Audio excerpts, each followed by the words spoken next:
Okay, let's jump right into this explainer. I want you to imagine a scenario that, well, it might honestly be a little too familiar.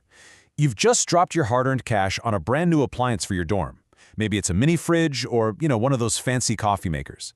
You plug it in on day one, totally ready to enjoy the fruits of your labor, and literally nothing happens. It's completely dead. In that exact moment, watching your money effectively circle the drain, it is incredibly easy to feel completely, utterly powerless. So, have you ever been cheated like that? Have you ever felt entirely helpless when a new gadget suddenly breaks? Or, say, you order a textbook online only to find it's mysteriously missing 30 crucial pages?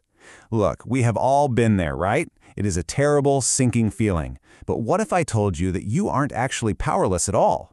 Today, we're going to uncover an invisible shield that you carry with you every single time you open your wallet. Consider this your official syllabus for today's explainer. We're looking at the Student Consumer Guide, then Step 1, Safety and Information, Step 2, Voice and Redressal, Step 3, Education and Choice, and finally, exactly how to take action. Let's get right into it. Section 1, the Student Consumer Guide, or, as I like to call it, building your invisible shield. First things first, we need to figure out who exactly is a consumer. And the answer is actually really simple. It's probably you. If you're buying vegetables for your apartment, getting a new smartphone, or honestly, even if you just order a cab or some late-night food delivery, you are a consumer. The law protects you whether you're a student, a parent, or an entrepreneur. Every single transaction qualifies you for this legal protection. But, it wasn't always this way. Let's take a quick look at this timeline. If we jump back to the pre-1960s, buyers essentially had zero rights. If you bought a faulty product or encountered some hidden hazard, it was just tough luck. You were a completely helpless buyer. It was only after these massive global movements, significantly championed by U.S. President John F. Kennedy back in 1962, that formal rights were recognized. Today, almost every country has strong consumer protection laws and modern consumer courts built specifically to protect you. Moving on to Section 2, Step 1, Safety and Information. Knowing your facts is really where your fundamental physical protections begin. Let's start with your absolute most basic right, the right to safety. This is your legal right to be protected from products or services that could literally harm your life or your health. We're talking about things like electrical appliances, food, medicines, toys. They legally must meet safety standards. You should always be looking for quality marks before you buy, like ISI for industrial products, CE for electronics, or AGM mark for agricultural goods. Now picture this scene. It's late. You're sitting in your dorm holding this incredibly cheap, unbranded phone charger you bought just to save a few bucks. You plug it into the wall and suddenly, bam! A sharp spark flies out, nearly catching your blankets on fire. That spark right there, that represents a massive violation of your right to safety. And that is exactly why you've got to avoid cheap, unbranded items and always look for those official safety marks. Next up is the right to be informed. Sellers must clearly tell you everything about what you're buying. That includes the quality, the quantity, price, ingredients, and the expiry date. Simply put, they cannot legally hide these crucial details from you before you click Buy Now online or before you hand over your cash at the register. Let's visualize this one too. You're at the local corner store, rushing to grab a carton of milk before a huge study session.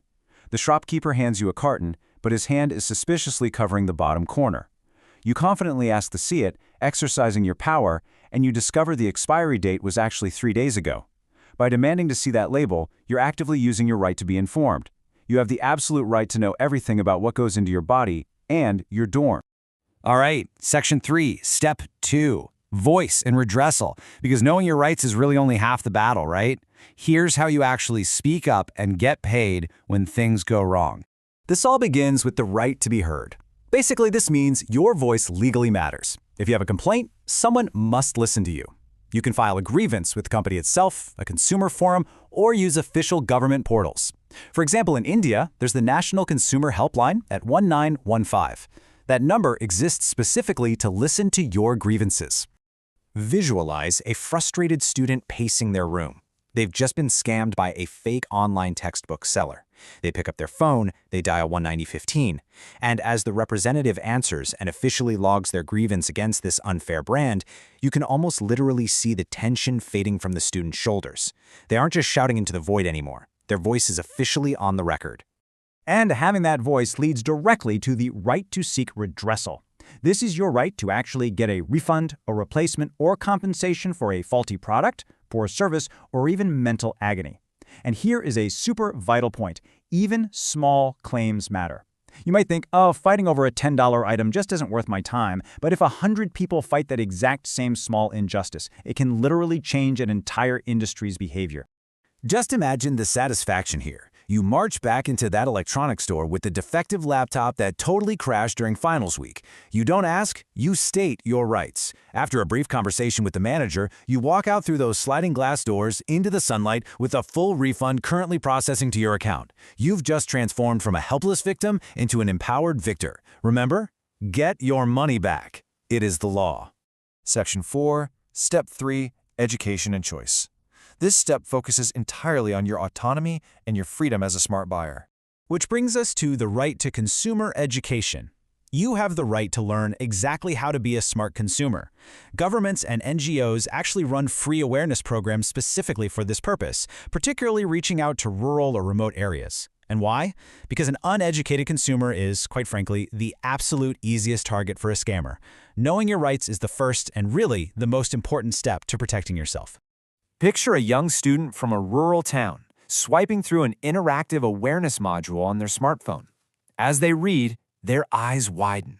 They suddenly realize they hold this everyday superpower against exploitation. That realization, that awareness, is their ultimate protection. And that kind of education perfectly protects your right to choose.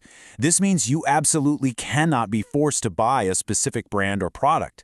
Sellers must offer variety, and you are completely free to pick what actually suits your needs and, of course, your student budget.